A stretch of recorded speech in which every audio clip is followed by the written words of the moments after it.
svolítið síðan ég séð í þessum aðstæðum, en mér fannst alltaf gaman að taka viðtal við þig og fannst áhugavert. Ég man þú sagðir einu sinni við mig þegar þú varst 9 orðin ráðherra, hvað þið fannst skrítið að það væri verið að taka af þér og þú væri kölluð frú ráðherra og eitthvað svona. Nú er það alveg forsætisráðherra. Var eitthvað sem var öðruvísi við að verða forsætisráðherra heldur en annað sem þú hefur gert í stjórnmálum, svona formlegra eða? Já, kannski breytingin á mér, ég man náttúrulega ekkert eftir þessu viðtali. Ég man ekkert eftir að hafa sagt þetta. Þú sagðir það. En ég man eftir að mér leið svona. Mér fannst þetta skrítið, sko, að vera kölluð ráðherra. Kannski munurinn á manni sá að mér finnst það sumuleyti ágætt að vera aðeins formlegri. Að formlegheitin eru líka svona smá vörn. Og ná að aðskilja mann aðeins frá persónunni sem maður og maður er þetta bara sama manneskjan og maður hefur alltaf verið en að einhverju leyti kannski fínt að hafa þennan þessa svona formlegu grímu stundum á. Já. Er það þá líka til þess að taka ekki mikið inn á sig? Því nú náttúrulega bara það er ekki hægt að stýra landi öðruvísin að séu einhverjir og jafnvel mjög margir á móti þér og margir að gagnrýna þig og alls konar. Já, þetta hefur það breyst mikið frá. Það var náttúrulega mikil eldskýrt fyrir mig í pólitík að mjög skömmu eftir að ég var kosin á þing þá náttúrulega verður hrunið. Skömmu eftir það ég komin í ríkisstjórn sem menntamálaráðherra. Það gekk gríðarlega mikið á, þannig að þetta var einn samfelld eldskýrt eiginlega. Og auðvitað hefur þetta mótað mann sem stjórnmálamann. Að mann hefur lærst hvernig maður tekur gagnrýni og hún má ekki alltaf. Maður þarf að gera greinamun á þeirri gagnrýni sem maður þarf að læra að vega og meta, taka mark á því sem manni finnst mikilvægt og svolítið að leyfa hinn ekki að ná inn í sig, sko. Hvað næri þetta, sko, því nú er ég alveg búin að prófa að vera aðeins hinum með við borðið og að vera skrifaði fréttir mig og eitthvað svona. Þegar maður er komin á þetta stig sem þú ert, þegar þú orðin forsætisráðherra, það er alltaf verið að skrifa eitthvað þig. Hvað kemur fyrir að þú gluggar óvart í kommentakerfin eða? Já, stundum ger ég það. Þá segir maðurinn minn ekki vera að lesa þetta. Þá er ég bara, guð minn góður. Nei, en sko, það er svo mikilvægt að gleyma ekki að bara halda í það að vera bara venjulegur, sko. Ég held aldrei stíft í það að halda bara áfram að fara og kaupa í matinn. Út með krakkana. Fæ alveg á mig líka gagnrýni fyrir það. Að ég sé nú eitthvað að reyna að vera venjuleg. Ég hef líka lesið það á netinu, sko. Já, einmitt. En það er bara þannig að við erum öll bara fólk, sko. En finnst þú ekki vera berskjöld þegar þú ert forsætisráðherra og ert síðan bara í Krónunni eða þú veist, eðlimál sem samkvæmt lítur fólk að horfa á þig? Já, nei, veistu, mér finnst það bara ekki neitt. Það truflar það ekkert? Nei, bara ég held að sko, það sem mér hefur læst er að langflestir líta bara á mann sem algjörlega venjulegt fólk. Þeim er bara nákvæmlega sama hvað ég er að kaupa. Í matinn. Og fólk ekki að glugga hún í körfuna þar? Nei, þeim finnst þetta bara fullkomlega eðlilegt. Þannig að langflestir eru þannig. Og ef einhver kíkir hún í körfuna, þá er það bara allt í lagi líka, skilji. Þú veist, það er það sem er svo mikilvægt að missa sig ekki í að gleyma sér ekki í einhverju umræðu á einhverjum spjallhraðum. Bara fara bara þarna út, sko. Og vera bara með fólki. Þú myndist á manniðin, hann er ekki mikið í sviðsljósinu? Nei, hann er ekki mikið fyrir það. Hann er ekki mikið fyrir það? Nei. Er það eitthvað svona meðvitað eða? Nei, hann er bara, hefur aldrei verið mikið fyrir það. Nei. Og honum finnst ekki að það eigi að vera gift mér, sko. Eigi að setja hann í þá aðstöðu að þurfa að vera í sviðsljósinu. Honum finnst það ekki vera, það var ekki hluti af því samkomulagi sem við gerum þegar við gengum í hjónaband að hann þyrfti að taka á sig skyldur maka ráðherra. Hann hefur auðvitað reynt að standa undir því sem svona er bráðnauðsynlegt. Virkilega. Finnurðu, það lítur að vera þá að þú sért með, að því þegar maður er í svona starfi, þannig að gríðarlega mikið álag og alls konar. Er það að einmitt hafa maka sem er kannski ekki í sviðsljósinu sjálfur og eitthvað svona, það lítur að gefa þér, ég veist, kalla það kannski ákveða akkeri. Er það sem þú sækir í þegar þú ert í raun og vera góðblaðið burt frá vinnunni? Er það fjölskyldan?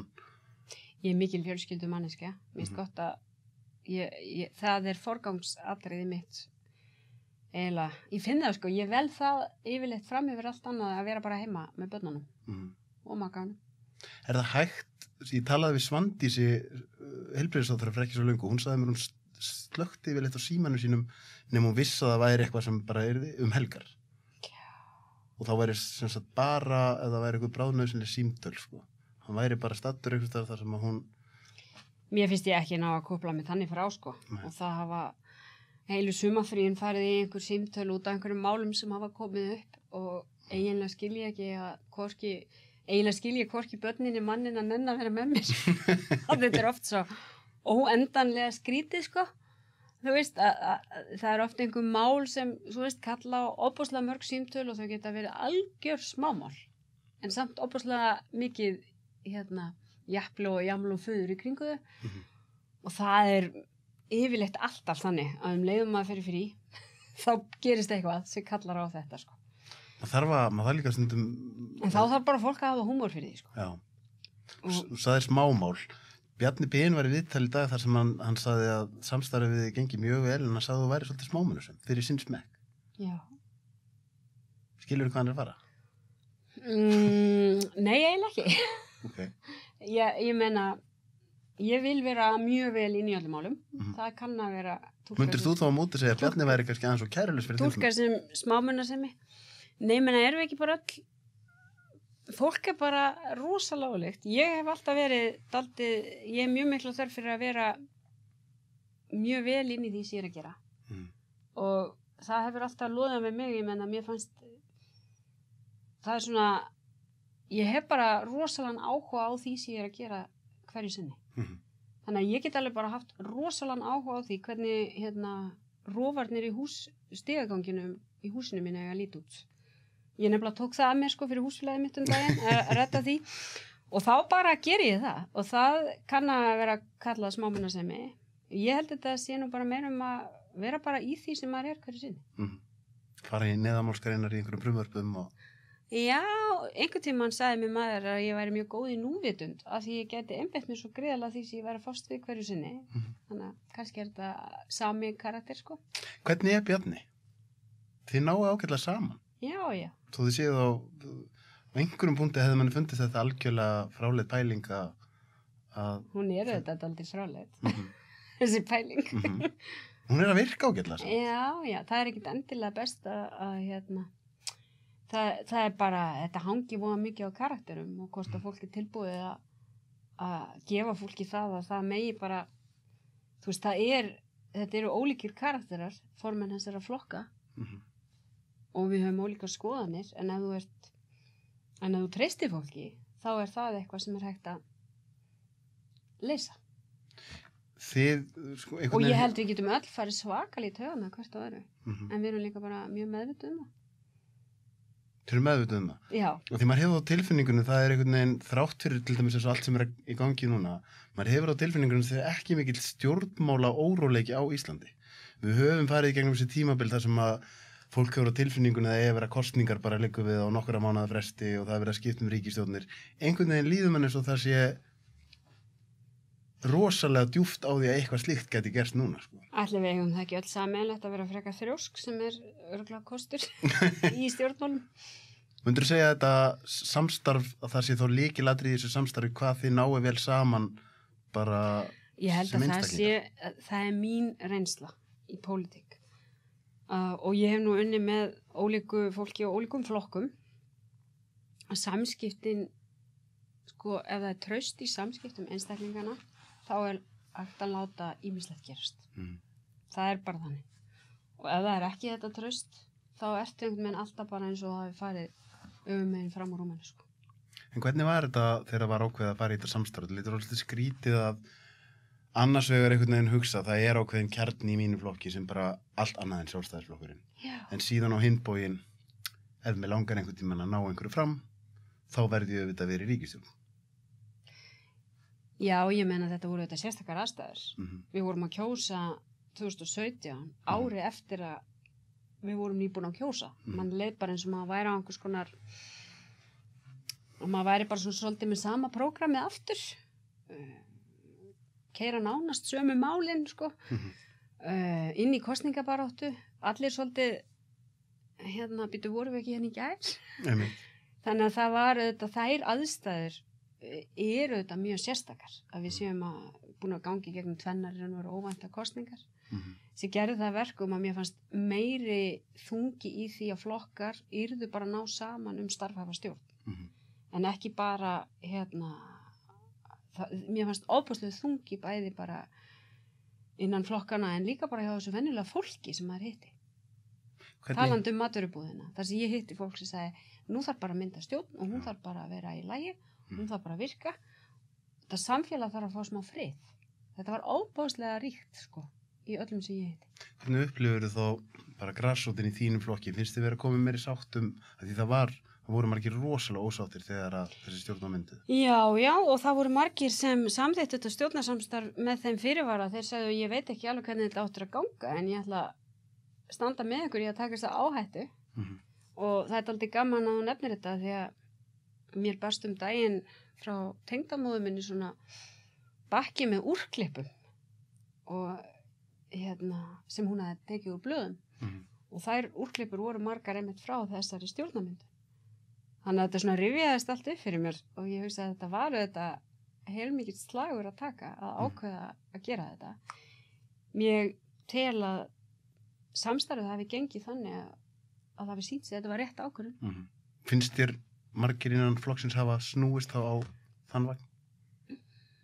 Mér finnst, ég hef upplifað frá minni félögum, í minni hreyfingu, bæði frá upphæði, það var auðvitað 80% rúmlega sem samþykktu þetta á sínum tíma, þannig að við fengum góðan stuðning, en eins og ég segi, með þessum fyrirvara fólk sagði, svo öfum við eftir að sjá hvernig þetta gengur. Mér finnst mínir félagar hafa staðið ótrúlega þétt við bakið á mér og okkur, en líka verið gagnrýnir, því við erum bara þannig stjórnmálaafl að fólk er mjög opinskátt með það sem það þarf að ræða.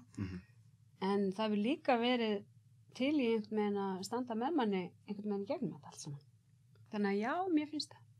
Nú ertu búin að vera forsætisráðherra svolítinn tíma. Hvaða ráð myndir gefa sjálfri þér ef þú væri komið með reynsluna sem þú ert með núna en verður að byrja? Þetta er orðslega góð spurning. Og í fyrsta lagi þá munar miklu að þetta var ekki fyrsta ráðherraembætti sem ég gegndi. Þannig að ég nálgaðist þetta embætti allt öðruvísi en það ráðherraembætti sem ég gegndi hér 2009-13 sem var óbúslega lærdómsferill og ég hugsaði stundum til alls þessa góða fólk sem ég var að vinna með, hvernig það hefur verið að vinna með ráðherra sem var einhvern veginn bara að læra óbúslega mikið framan af. En ég held einhvern veginn að besta ráðið sem ég geti gefið sjálfur mér hérna ef ég væri að koma nýja en væri að átta sig á því bara strax. Hvað óbúslega stór hluti af þessu verkefni er einhvern veginn að takast á við óvænta. Maður kemur inn með sína hugmynd hvað muni gerast og hver stóru verkefni verða. En svo eins og bara árið hefur sýnt að maður er stöðugt að takast á við hið óvænta. Já, þegar þú segir hið óvænta þá náttúrulega hugsa maður þetta ár og það sem er að gerast núna. Og þennan vetur sem er nýliðin. Já. Bara alla. Já. En þetta sem er að gerast núna er eiginlega svona á nýju leveli að vera óvænt. Algjörlega. Og maður hafði á tilfinninguna því ég er búin að fylgjast með því hvað er að gerast út allan heim að það eru bara stjórnmálamenn út allan heim sem vita ekkert hvað þeir eiga að gera eðli málsins samkvæmt og þeir eru allir einhvern veginn að reyna að gera sitt besta og það verið að fara ólíka leiðir. Hvernig var þetta bara fyrstu dagana þegar þið þurftuð að vera að taka stórar ákvarðanir vitandi þetta lítið? Það hlýtur að hafa verið svona Þetta leit út eins og þetta væri mjög yfirvegað en það hlýtur ýmislegt að hafa verið að gerast á baku tjöldinni menn þetta hlýtur að vera erfitt fyrir ykkur að ákveða hvað þið ættu að gera og hvernig þið ættu að framkvæma. Það er náttúrulega búið að vera mikið álag en ég held við auðvitað áttuðum okkur á því í raun og veru áður en fyrsta smitt kemur hvað væri á leiðinni og vorum undirbúin. Vorum búin að undirbúa móttöku fyrir þá sem myndu síkjast, vorum búin að gera greiningu á gjörgæslurýmum og hvað þyrfti til og annað slíkt, þannig að mér fannst við vel undirbúin og í raun og veru myndi ég ekki segja ég held að allt þetta ferli hafi einkennst að því að það var ekki eins og við settumst niður hérna og segjum hér er planið og það verður svona frá A til Ö. Heldur hefur þetta miklu heldur verið að við höfum verið að læra í raun og veru á hverjum degi eitthvað nýtt og það er bara eðli þessa ástands, það hefur verið alveg gríðarlega óvissa og það sem hefur verið mikilvægast í þessu ferli öllu er að hafa verið bara reiðubúin að segja við vitum ekki hvernig þetta mun nákvæmlega fara og við verðum að vera reiðubúin að taka nýjar ákvarðanir sem við höfum svo sannarlega þurft að vera að gera í öllum þessum takmörkunum sem voru settar á sem eru auðvitað eitthvað sem hefur ekki í raun og veru áður í lýðveldissögunni gerst þessar aðgerðir sem í raun og veru fólu sér þetta samkomubann þetta er eitthvað sem auðvitað ég hefði aldrei vænst og mér er også oft verið hugsað til ávarsi sem ég held á gamlársdag þegar ég var að reyna að skiknast inn í næsta ár og sjá fyrir mér hver væri stóru verkefnin og allt þetta og svo situr maður bara með eitthvað allt annað verkefni og verður bara að sætta sig við það og maður veit ekkert alveg hvað það endar. Mér hefur stundur liðið eins og ég sé ég fær svona óraunverulegt tilfinningu. Gerðist þetta? Ég meina svona mómentið sem ég hugsaði sem mér fannst óraunverulegast í þessu öllu saman var þegar einmitt maðurinn minn kom heim með stóran kassa af niðursúldósum og sagði við þurfum að vera viðbúin og ég horfði bara á þetta og hugsaði þetta held ég ekki að ég ætti að lifa einhvern veginn. En niðursúldósin er ennþá til. Er það svoleiðis? Já, það er svoleiðis. Okay. Lítið búið að borða þeim ennþá.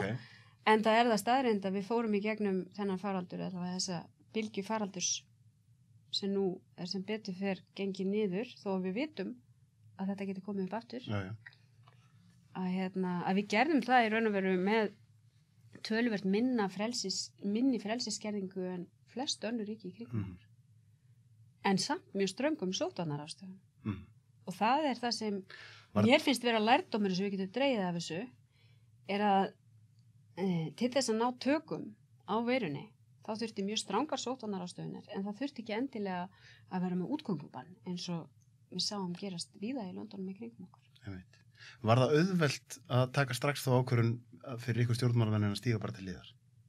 Já, það var það. Á hvaða punkti erum við komin þangað að stjórnmálamennir eigi að fara að stíga inn í? Af því á einhverjum punkti hugsa maður ég held að flestir séu sammála að þau séu búin að standa sig frábærlega en á einhverjum punkti er hlutverk sóttvarnalæknis annað en hlutverk stjórnmálamanna. Það er að segja stjórnmálamenn þurfa líka að hugsa efnahaginn og annað en hlutverk sóttvarnalæknis og þeir eru kannski fyrst og fremst að hugsa heilsu fólks. Já, en við auðvitað tókum bara ákvörðun að forgangsatriði okkar í þessu máli yrðu heilbrigðissjónarmið og að bjarga mannslífi. Það var bara ákvörðun sem var tekin. Þannig að ég eiginlega líti ekki svo á að stjórnmálamenn hafi stigið til hliðar. Heldur bara var það okkar ákvörðun að til þess að ná þessu markmiði þyrfti að fylgja þessu hvað getum við leiðsögn þeirra sem best þekkja til. En á hvaða punkti þurfum þið kannski að fara að skoða heilsufarstjónið af efnahagsafleiðingum? Það er kannski meira það sem ég er að spyrja. Já, og það eru þetta stóra verkefni núna. Ég held að það dylst engum og það sem við erum búin að vera að gera og kynna til sögunar umfang efnahagsaðgerðina til að bregðast við er náttúrulega gríðarlegt. En leið snýst það ekki bara að standa með fyrirtækjum og fólkinu sem er að vinna hjá fyrirtækjunum og tryggja réttin til launafólks og reyna að koma sem flestum í gegnum þetta. Heldur fórum við til að mynda strax í ákveðna félagslegar aðgerðir að efla geðheilbrigðisþjónustu, að efla koma á stuðningi við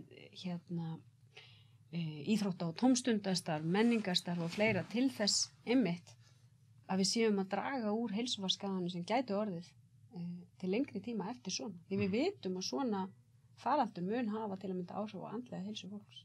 Svo er annað kannski sem að á einhverjum punkti þið þurfum líka að hugsa sem er þetta sem maður aðeins farin að upplifa þessi komin smá svona fólk er að skipta svolítið í tvo hópa. Já. Það er kannski rámt að kalla opnuna sinn og lokuna sinn en maður er samt svona ef ég væri aðeins að alhafa þá hefur maður svona tilfinningunni að það sé aðeins meira kannski af vinstri sinnuðu fólki sem svona vill vera mjög varkárt og meðan að hægri sinna fólk vill kannski meira opna hraðar.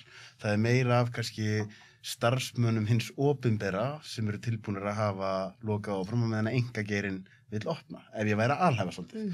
Og það er að verða kannski smá á einhverjum punkti verður smá klofningur innan þjóðarinnar og við sjáum kannski íktasta dæmið um þetta í Bandaríkjunum. Það sem er bara að verða mjög skrítið ástand. Já, það er náttúrulega mikið umhugsunarefni að sjá þau mótmæli sem þar hafa staðið yfir í mörgum fylkjum gegn sóttvarnaráðstöfum. Það er eðlilegt og mér finnst það hafa nú verið einkennandi að það hafa alls konar gagnrýnisraddir verið uppi líka á sótarnarnastæðanis. Það var gagnrýnt að skólum skyldi ekki loka til dæmis. Það var samt ákvörðun sem bara var vel rökstudd og við stóðum með. Svo dæmis er tekið og við erum eina fáum þjóðum sem hefur haldið skólastarfinu gangandi bæði í leik- og grunnskólum með takmörkunum og svo auðvitað í framhalds- og háskólum í gegnum tæknina. En það er vandasamt verkefni auðvitað ráðast í landamæra opnun. Ert þú samfærðum, ég var með Kára Stefánsson en við það ekki og hann sagði sem ég að vissuleiti kaupið þau rauk svolítið, hann sagði við verðum á einhverjum punkt að prófa að opna landamærin. Það er alveg ljóst. Það er alveg ljóst og við þurfum að leggja mat á það. Er áhættan meiri núna en síðar af því að meðan bóluefni er ekki komið þá er veiran ennþá í gangi og ég taldi að þessi leið sem var lagt til að við sem sagt myndum móta og við erum enn auðvitað að vinna á mótun á útfærslu þessara leiðar. Það er að segja að bjóð upp á þessa skimun við landamærin sem vantarlega verður nú rukka fyrir á einhverjum tímapunkti hvernig sem hún fer að stað að það auðvitað varfærin leið til að opna landamæri. Ekki mitt, það eru ýmis lönd sem eru að opna þau bara án alls? Án alls. Já, það er svo. Kom það aldrei til greina? Við vildum stíga varlega til jarðar að því líka að við höfum náð þessum tökum á faraldrinum og erum í þeirri stöðuleika sem eiga að við getum haft betri stjórn á því hvernig fólk kemur inn í landið heldur en mjög margar aðra þjóðir. Þannig að við erum á sumuleyti í öfundsverðri stöðu landfræðilega. Þannig að við töldum mikilvægt að við reyndum að gera þetta með varfærnum hætti til að byrja með og síðan erum við líka meðvitum að þetta verður eins og bara allt annað í þessari baráttu hefur verið. Þetta verður líka lærdómsverði.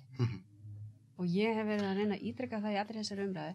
Það er ekki svo við höfum öll svörin fyrirfram. Við höfum ekki haft þau fyrirfram í neinu af því sem við höfum verið að gera. Það sem er kannski áhugavert við þetta er að við getum náttúrulega aldrei vitað hvernig tölunar væri á Íslandi ef við hefum ekki farið í þessar aðgerðir. Þannig að spurningi sem vakna núna þegar við opnum landamærin og förum kannski að opna á hvaða punkti að þínu mati réttlætanlegt að fara í umferð 2 af svona heftingu, ef ég segja heftingu á mannréttindum eða svona hlutum sem þykja kannski eðlilegir sem vekur þá líka upp stærri spurninguna hvað á ríkið að ganga langt í að grípa inn í líf þegnana út af svona hlutum? Já, nú er það þetta þannig að við höfum átt því einstaka láni að fagna hér á landi að fólk hefur bara tekið þátt í þessu.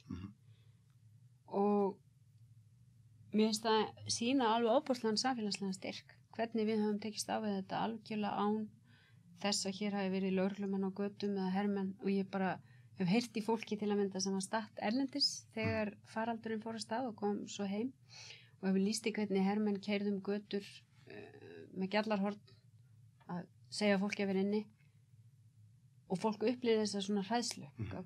Við höfum ekki verið á þessu stað. Nei. Við höfum sjálfvilju tekið þátt í þessum aðgerðum, sýnt þeim skilning og hluti af ástæðinu fyrir því að það hefur gengið að það hefur tekst vel að miðla þessum upplýsingum. Fólk reiðbúið í það að gera þetta aftur? Ég held að það sé, maður skynjaði það að það var orðið óbúsleg óþreyja fyrir 4. maí þegar takmörkunum var lyft í fyrsta sinn og ég skynjaði það sjálf að fólk virkilega gladdist. Þannig að ég held að það verður alveg erfitt til slíkra ráðstafana þarf að grípa. En gleymum því ekki líka, við erum alltaf að læra meira og meira veiruna eftir því sem þessu vindur fram. Og ég hef trú á því að við eigum eftir að sjá lausnir í þessum málum einmitt vegna þess að nú eru bara vísindin á fullu.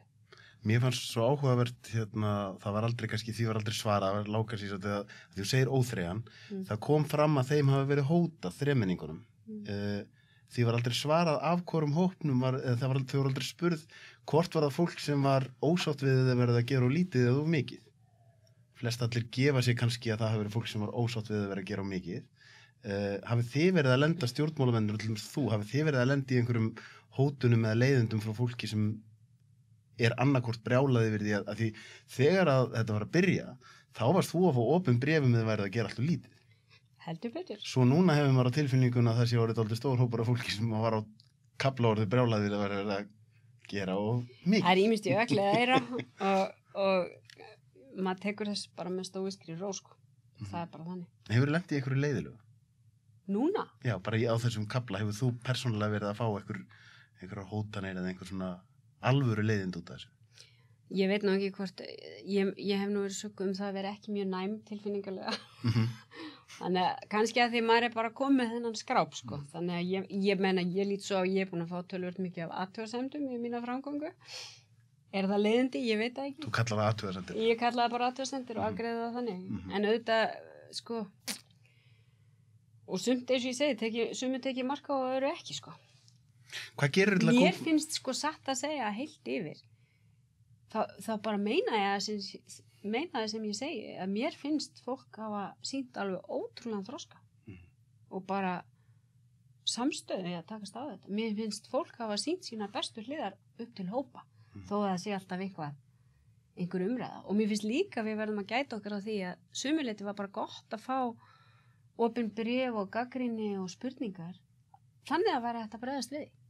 Ég meina við mögum heldur ekki gleyma því að sko þó við stöndum frammi fyrir hættu ástandi, þá er líka mikilvægt að fórna ekki inn í gagnrýni umræðu. Sama sko hvort við erum svo sammálanni eða ekki. Akkurat. Hvað gerir þú, svo ég komið aðeins inn á það sem við varum að tala við í byrjuninni, hvað gerir þú til að kúpla út af því að ég talaði með Kára hérna í gær og hann sagði dagarnir eru búin að vera mjög langir. Ég gef mér að dagarnir þínu sem ég er búin að vera mjög langir og þetta er erfið verkefni. Ertu að horfa eitthvað á Netflix á kvöldinu? Sér aðeins á manni eftir þetta, það er staðreynd. Já, Netflix, sko, já. Ég á rosa erfitt með að festa mig við eitthvað svona ómikið áhorf. Ég er náttúrulega að lesa alltaf mjög mikið. Það sem ég gerir til að kúpla mig frá, það er náttúrulega að ég hreyfi mig, fyrir að hlaupa eða ganga. Ég les alltaf eitthvað á hverjum degi. Og svo finnst mér gott stundum að horfa á eitthvað grín. Það er það sem ég leiti í svona álæg, að taka einhvern eitt svona grínþáttund. Hvaða grín horfur á? Núna til dæmis er ég búin að vera að horfa á 30 Rock. 30 Rock? Þann gamla góða. Þetta er ekki búin að þú... Eldgamalt, sko. Það er búin að koma svolítið fram að þú gaman að þú höld með Liverpool eins og ég. Já, eins og allt gott fólk. Eins og allt gott fólk. Og svo kom þessi heimsfaraldur. Nú verður við skömmuðum. Og truflaði sigurgöngu okkar. Ég meina, maður spyr sér til hvaða ráð er ekki hægt að grípast. Þetta er rosa, það er útleitt fyrir að deildin verið kláruð, þannig að titillin kemur loksins. Kannski. Það var nú eftir öðru að þetta klúðraðist á lokametrunum. En það sem ég ætlaði að spyrja, það hefur ekki gaman að því þeir sem hafa gaman að annar íþrótt körfubolta eru núna fastir yfir Last Dance á Netflix. Já. Ég hef ekki verið að horfa á það, en stundum hins vegar til þess að peppa mig upp. Þá horfi ég á þetta er náttúrulega svo vandræðilegt og ég sé að segja verið á þessu. Þá horfi ég á Dennis Rodman taka frákvist og Michael Jordan taka sóknarbolta. Bara YouTube? Já. Ok. Þá er ég í góðustu. Þá ertu í góðum gýr? Já. Sumir taka eitthvað svona horfi í speilin og fara með svona einhverja möttru. Ég tek bara... Dennis Rodman? Já. Gekkjaði frákvist. Á öflugur. Já. Og svo var hann komin í milliríkjamálinn þegar hann fann að heita Kim Jong-un. Já. En ég meina, geggjaði frákastari. Já, geggjaði frákastari. Þannig að það bara er gott stöf, sko. En Liverpool, ertu að ná að horfa á leikina? Hefur tímið það? Nei, ég ger það ekki. En ég bara, mér finnst meira gaman eiginlega nú orðið að horfa á blaðmannafundina hjá Klopp. Já, hann er æðislegur. Já. Hann er einmitt, það er alveg heimspeki í þessum blaðmannafundina. Það var einhver tíman einhver umfjöllun, ég man nefnilega ekki, það var eitthvað ef stjórnmálamenn væri knattspyrnuþjálfarar, hverjir þeir væru, sko. Og það var einhver annar sem var svo líkur í Jürgen Klopp og ég var bara eitthvað ógeðslega mók. Ég man ekki einu sinni við hvernig mér var líkt. Mér fannst þetta svo mikill skandall. Já. Hann er uppáhald í þér? Já. Hver er uppáhalds leikmaðurinn? Ég verð ekki að segja bara Salah. Bara svona fyrir drengina mína og svona. Já. Sýtnir á honum. En í raun og veru er Klopp minn uppáhaldsmaður. Klopp er þinn uppáhaldsmaður, já. Hann breytti náttúrulega öllu. Já, hann er bara eitthvað svo töff. Hann er æðislegur, einmitt. Ég tek undir það, ég horfa á blaðamannafundinu og það er alveg heimspeki í þessu og hann... Það er bara eitthvað svo óbúslegt, sko, einhver svona mikil orka í gangi hjá honum. Rosalega karismatik náðingi, sko. Já. En ef við erum núna... Þannig að það segir eitthvað um mig, sko, að mér finnst núna, einmitt, sko, þjálfarinn meira spennandi. Þetta er aldurinn, þetta er leikmennin. Þeir eru allir bara einhver börn, skilur. Já, samt Van Dijk og þú lítur nú að... Já. Jú, Salah, ég kaupi það.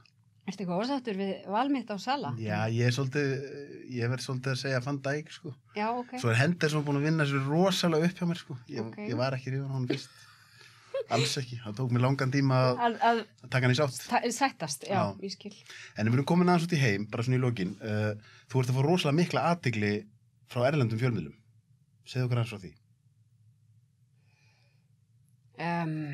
Já og nei, jú, þeir hafa áhuga. Þú veist, það er náttúrulega mikill áhuga núna á Íslandi bara út á COVID, sko. Já, ég er að meina það. Og það er heilmikið verið að biðja viðtöl og engin leið að verða við því öllu.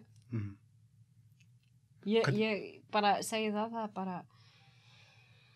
er bara mikið verið að spyrja, en það er náttúrulega svo sem hefur verið mikið líka alveg bara frá því ég tók við, fólk hefur áhuga á kvenkins forsætisráðurum, það er náttúrulega svolítið svona.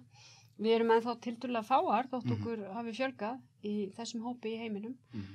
Og núna eftir COVID þá hefur svona aftur skynja ég mikinn áhuga á stjórnunarháttum kvenna í leiðtogastofum.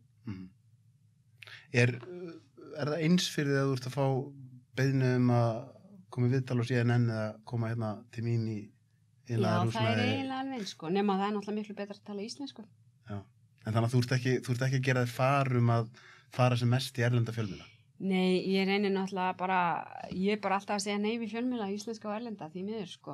Þetta bara líka, þú veist, maður getur einhvern veginn ekki, það er bara að mæta til þín skilur, maður þarf að gefa eitthvað af sér. Akkur sagði svona fljótt já að koma til mín þá? Já, bara því ég þekki frá gamalli tíð og já, það er bara þannig. Ágætt að spjalla um mig. Já. Ég meina í lokin sem að Kári bað mig að spurði, hann spurði að því að hann er mjög hrifinn af... Guð, segja nú! Nei, sko, hann er mjög hrifinn af því hvernig þeir eru búin að vera að tækla þetta allt saman í COVID og einmitt, hrósar ykkur í bak og fyrir og ánæði með þig, en hann bað mig samt að spurja hvers vegna Vinstri grænir væru komnir á, hann nefnilega nefndi það líka að það væri svolítið erfitt fyrir hann að vera svona mikill sósíalist en vera samt ríkur, það væri stundum flókið. En hann vil meina það að hann sé mjög mikill sósíalisti og honum finnst sárt að Vinstri grænir séu komnið þangað að vera meira að hugsa umhverfið heldur en fátækt fólk. Nú þarf ég bara að hringja hann Kára því ég er búin í þessu viðtali og eiga þetta samtal við hann. En erum við það? Ég veit það ekki, sko. Ég held að Kári, sósíalistinn, væri nú dálítið ánægður með það sem við höfum verið að gera. Til dæmis bara með því að breyta skattkerfinu, þannig að fátækt fólk sé að borga minna en hinnir með þrepaskiptu skattkerfi, lengja fæðingarorlof, hækka barnabætur, því ef við skoðum hverjir eru þetta fátæka fólk, þá er það ekki síst einmitt ungt barnafólk sem er að strita við að ná endum saman. Draga úr skerðingum til örorkulífeyrisþega sem er tvímælalaust líka hópur sem á erfitt með að ná endum saman. En það hlýtur að vera að við erum að horfa í að því efnahagsáhrifin að þessi eru náttúrulega raun og verið ekkert komið fram. Við hljótum að horfa fram á rosalega vandasamt er það ekki eitthvað stærsta verkefni í haust að sjá til þess að verði ekki bara, ég ætla ekki að hljóma dramatískurinn, bara næstu því sveltandi fólk, sko, af því að við höfum eiginlega bara aldrei hort fram á að geti svona stór hópur af fólki verið komin í svona slæma fjárhagsstöðu. Við erum að horfa á mesta samdrátt sem við séð á einu ári, en leið sjáum við bara það við að lyfta hér takmörkunum, það hefur mikil áhrif á innlend eftirspurn, hún er á mjög hraðri uppleið, þannig að já, það er mikil samdráttur. Mikið atvinnuleysi. Við erum að sjá hins vegar að verðbólga er bara innan marka. Verðbólga er innan verðbólgumarkmiðs Seðlabankans, þannig að við erum ekki að sjá þessi sömu áhrif við sáum í hruninu. Okkar verkefni verður að efla auka atvinnustig, fjölga störfum og tækifærum fyrir fólk, þannig að það geti séð fyrir sér. Það verður stærsta verkefni núna framöndan. Og það verður alveg flókið verkefni. Það verður flókið verkefni að verja velferðina í samfélaginu. En leið held ég að ef við höfum að taka eitthvað lærdóm út úr þessu kófi, þá er það hversu mikilvægt það er að vera með öflugt opinbert heilbrigðiskerfi, að vera með félagslegt kerfi þannig að við séum með atvinnuleysistryggingasjóð sem grípur fólk, að við séum með þetta öfluga vísindasamfélag sem byggist á menntakerfinu. Ég meina þetta er það sem við sjáum bara eru hinn raunverulegu verðmæti hér. Við erum að sjá samfélag þar sem fólk kemst ekki í próf, fær ekki þá nauðsynlegu læknisþjónustu sem það þarf. Þannig að það verður auðvitað handleggur að verja þetta til lengri tíma. Þetta kannski tengist, mér langar að ég veit að þú ert tímabundin, með 2 örstuttar spurningar í lokin. Þetta tengist kannski því sem þú varst að segja núna. Hvers langar þig, eða hvernig vilt að fólk muni eftir þér þegar að þú ert ekki lengur fósturforeldri? Hvað myndir þú hugsa að fólk myndi vilja muna eftir þig fyrir? Guð, þetta er svo erfið spurning, því þú stjórnar því aldrei. Maður stjórnar því aldrei fyrir hver verður manns arfleð. Því getur maður aldrei stjórna. Hvað myndir þú vilja þá segjum að þér, svona, ef þú labbar frá borði, hvað myndir þú vilja að þú væri stoltust af að hafa gert? Ég vil bara geta gengið frá borði og sagt, ég lagði mig alla fram, alltaf. Ég var alltaf þú veist, það er bara það eina sem maður getur gert í stjórnmálum eins og öðru. Þú verður að leggja þig alla í verkefni og gera það sem, gera þitt besta bara. Þetta er náttúrulega algjör klísja. En öðruvísi getur maður náttúrulega ekki gengið sáttu frá borðið. Blálógin þá einn. Þessi er svolítið stór líka. Já. Ef þú mættir hafa einn dag auglýsingaskilti sem allur heimurinn myndi sjá, hvað myndir þú vilja stæða á því? Auglýsingaskilti fyrir allan heiminn? Bara einhver skilabúð sem allir fengið að sjá. Það er nú eitt sem ég hef hugsað eftir þetta, af því að Kári hefur ágjörð því að við hugsum á mikið umhverfið, en það er nú líklega stærsta áskorunin sem við stöndum fram með fyrir hvernig ætlum við að eiga við loftslagsvána. Getum við tekist á við hana með sömu aðferðum og við tekist á við faraldurinn. Það er að segja með því að hlusta á, fylgja því sem rannsóknirnar er að segja okkur og vísindin er að segja okkur. Og hvernig kemur þessu í... Þannig að það myndi ekki bara standa hlustið á vísindin. Hlustið á vísindin? Já, hljóma nú ekki vel á íslensku. Ég þarf að orða þetta betur. Áttum þetta að vera lokaðurinn. Heiður að fá þig og bara takk æðislega fyrir að gefa þig tíma til að koma til mig. Takk fyrir.